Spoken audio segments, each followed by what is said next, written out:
ગઈ તારીખ 15 એપ્રિલ 2026ના રોજ પાંડેસરા પોલીસ વિસ્તારમાં કર્મયોગી સોસાયટીમાં એક બનાવ બનેલ, જેમાં એક જમાઈએ સાસુ પર જ્વલનશીલ પદાર્થ નાખેલ, જેના ભાગરૂપે પાંડેસરા પોલીસ સ્ટેશનમાં ખૂનની કોશિશનો ગુનો દાખલ કરવામાં આવેલ અને 2 દિવસ બાદ જે સાસુ પર જ્વલનશીલ પદાર્થ છાંટવામાં આવેલો તેમનું મૃત્યુ થયેલું, જેથી મર્ડરનો ગુનો દાખલ થયેલો. આરોપી મનોહર નાઓ હતા, જે બનાવ બાદ ભાગી ગયેલા હતા અને પાંડેસરા પોલીસે તેમનો સર્વેલન્સ કરીને ટ્રેક કરીને તેઓને ગઈકાલે એરેસ્ટ કરેલા છે. અને બનાવની મૂળ હકીકત એવી છે કે જે આરોપી છે તેમના સાળીની દીકરીની સગાઈ,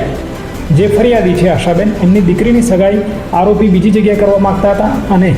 સાળી તથા એમના સાસુએ બીજી જગ્યાએ સગાઈ કરી દીધેલી હતી અને ટૂંક સમયમાં લગ્ન પણ લેવાના હતા, જેનાથી હતપ્રભ થઈ આરોપીએ પોતાના અસ્તિત્વનો પ્રોબ્લેમ છે એવું માની અને આ સગાઈના મુદ્દાને ધ્યાને રાખી તેની સાસુ પર જ્વલનશીલ પદાર્થ નાખેલ અને જેના કારણે તેમને હોસ્પિટલાઇઝ કરવા પડેલા અને બાદમાં તેમનું મૃત્યુ થયેલ,